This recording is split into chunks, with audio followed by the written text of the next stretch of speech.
Welcome to our deep dive, everyone. Today, we're going way back, to explore Britain before the Norman Conquest in 1066. Okay. So think of it as like a historical puzzle, with all these different pieces from different civilizations and epic battles, a constantly changing landscape, really. Yeah. And our guide for this journey is Britain's civilizations before 1066, and we're going to unpack some really, surprising insights from it. Well, you know what's so fascinating to me is how this book reveals that the story of Britain before 1066, it isn't, a straight line, but like this really complex web of cultures and influences. It really makes you kind of question, any simple notion of a unified British identity back then. Absolutely. Yeah, it's like peeling back layers of time to see how each group, contributed to the mix. So let's start at the very beginning. With the first people to set foot on what we now call Britain, long before it was even an island, Right. Britain's civilizations points out that they crossed a land bridge from Europe. And these hunter-gatherers were incredibly resourceful. Oh, yeah. Imagine like creating tools from stone, wood, and bone, not just to survive, but to thrive, Yeah. in this like pretty harsh environment. Yeah. These early inhabitants had to be so incredibly observant and adaptable to figure out how to hunt, gather, and build shelters using only the materials they found around them. Yeah, and you have to wonder, how much knowledge they had accumulated over generations and how much of it was lost over time. Speaking of mysteries, we can't forget Stonehenge, that iconic stone circle, that still has archaeologists debating its purpose to this day. Oh, for sure. And Britain's civilizations actually highlights a particularly intriguing detail. It mentions that recent archaeological discoveries have revealed the presence of bleach stones, Oh, stones not native to the immediate area used in the construction of Stonehenge. This suggests a level of organization and long-distance trade that we might not have, previously attributed to these prehistoric people. Wow, that's incredible. It adds a whole new dimension to the mystery of Stonehenge. I mean, those massive stones already make you wonder about their capabilities, but now we have evidence they were moving materials across huge distances. exactly. It really challenges our assumptions about the sophistication of these ancient societies, doesn't it? Absolutely. Yeah, it's a reminder that, we're still piecing together the puzzle of the past, Yeah. and new discoveries can completely change our understanding. Okay, so we've got resourceful hunter-gatherers and monument builders. Next up on our historical timeline, we have the Celts. Yes. Britain's civilizations tells us they were masters of ironworking, and that gave them a significant advantage over their neighbors. Oh, yeah, for sure. The ability to work with iron totally revolutionized their way of life. They could create stronger tools, weapons, and even more elaborate jewelry. It also suggests a level of social complexity and specialization with dedicated craftspeople honing their skills. And, we can't forget that the Celts weren't a single unified group. They were a collection of tribes, often with very complex relationships, sometimes allies, sometimes rivals, spread across Britain. So imagine a landscape dotted with all these different Celtic tribes, each with their own customs and allegiances, and this complex network of relationships playing out against the backdrop of this new, iron technology. But as Britain's Civilizations explains, the arrival of the Romans in 43 AD marked a major turning point in British history. Absolutely. They brought with them their military might and their very, distinct vision for how society should be run, which was quite a change from the way things were done before. One of the most fascinating aspects of the Roman conquest that the book details is the sheer scale of their engineering projects. For example, it describes the meticulous construction of Roman roads, built with multiple layers of materials for drainage and stability. This wasn't just about, creating pathways. This was about connecting and controlling this vast empire. Yeah, and it's amazing to think that some of those roads are still in use today, almost 2,000 years later. It really speaks to their engineering skills. And, those roads weren't the only innovation the Romans introduced. Right. Britain Civilizations points out that the Romans also introduced concepts like public baths and even like a very rudimentary system of public health. It's a far cry from the hunter-gatherer lifestyle of those early Britons. And it really highlights the cultural shift that occurred under Roman rule. Yeah, it really makes you wonder what those early Britons thought of these new ideas, like public baths. Imagine encountering a Roman bathhouse for the first time. They might have wondered why anyone would want to, sit around in a big room full of hot water with strangers. But these Roman innovations were a sign of things to come. Because as the book explains, the Romans had a huge impact on the infrastructure and culture of Britain. But even the mighty Roman Empire faced its challenges. Britain's Civilizations explains that by the 4th century AD, the Roman Empire was overstretched and facing all these internal pressures. They made the difficult decision to withdraw their legions from Britain in 410 AD. Yeah. So that's it for part 1, folks. Join us again next time for part 2 of this deep dive. See you then. Bye. And that Roman withdrawal, well, it created this power vacuum, and as Britain's Civilizations explains, it didn't stay empty for long. Right. This is where the Anglo-Saxons come in. They were this group of Germanic tribes who started migrating to Britain, and their arrival would significantly reshape the cultural and political landscape. So it's another wave of migration adding to the complexity of Britain's history. It's interesting to think about how each group, kind of built upon what came before, sometimes peacefully, sometimes through conflict. The book talks about how the Anglo-Saxons established their own kingdoms across Britain, but it wasn't exactly, a peaceful coexistence. Yeah. Britain's Civilizations paints a pretty vivid picture of this era, describing it as a time of constant power struggles between these Anglo-Saxon kingdoms. Alliances shifted, borders changed, and ambitious rulers always trying to expand their influence. Imagine a map of Britain with these kingdoms constantly vying for dominance. It sounds a bit like a real-life Game of Thrones medieval England edition. And within these kingdoms, society had a very distinct hierarchy, right? Yes. The book mentions kings' thanes and freemen, but what did that actually mean for people living in those times? Well, Britain's Civilizations provides a really good breakdown of Anglo-Saxon social structure. So the king, of course, sat at the top, holding the ultimate authority. He would grant land and privileges to his most loyal followers, the thanes, who in turn were responsible for maintaining order and providing military service.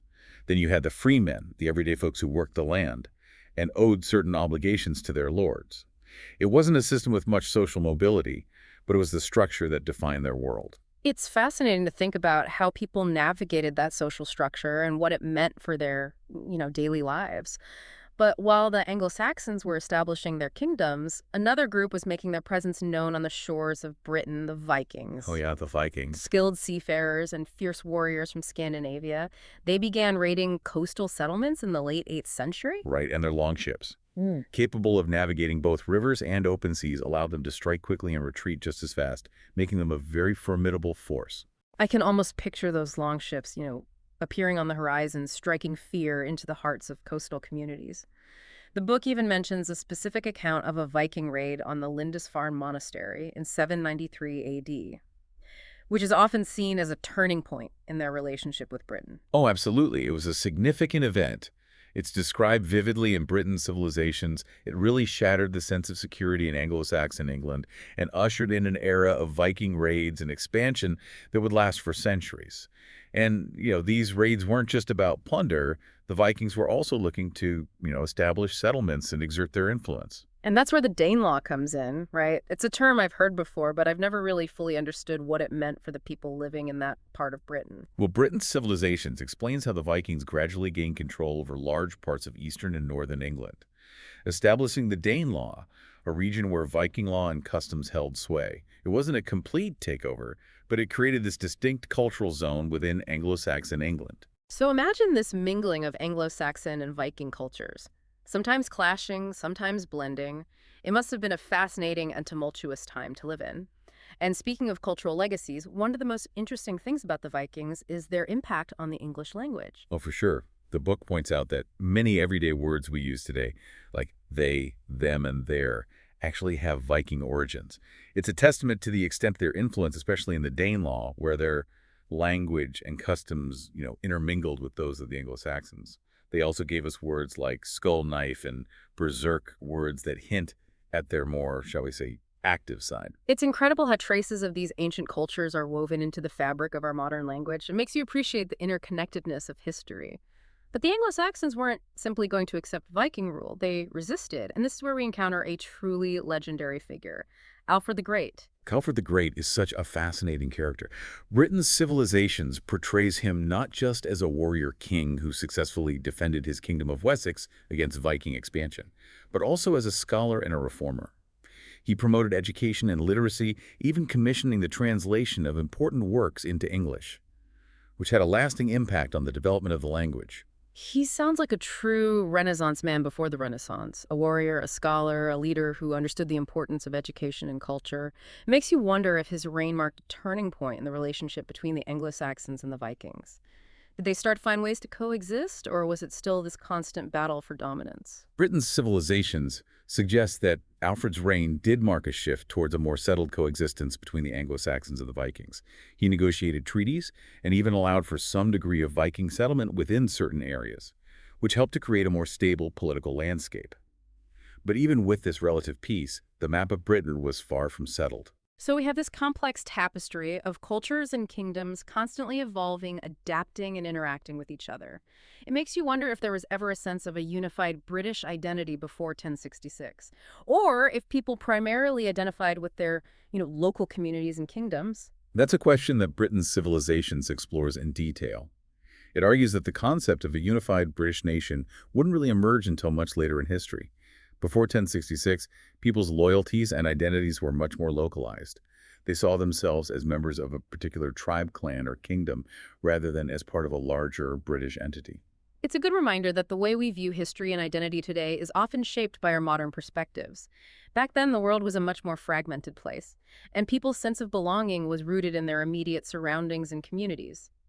But even with those localized identities, there must have been common experiences and challenges that transcended those boundaries, right? Absolutely. Britain's Civilizations delves into those shared experiences, highlighting the importance of agriculture as the backbone of the economy, the role of religion in people's lives, and the constant threat of disease and conflict that everyone faced.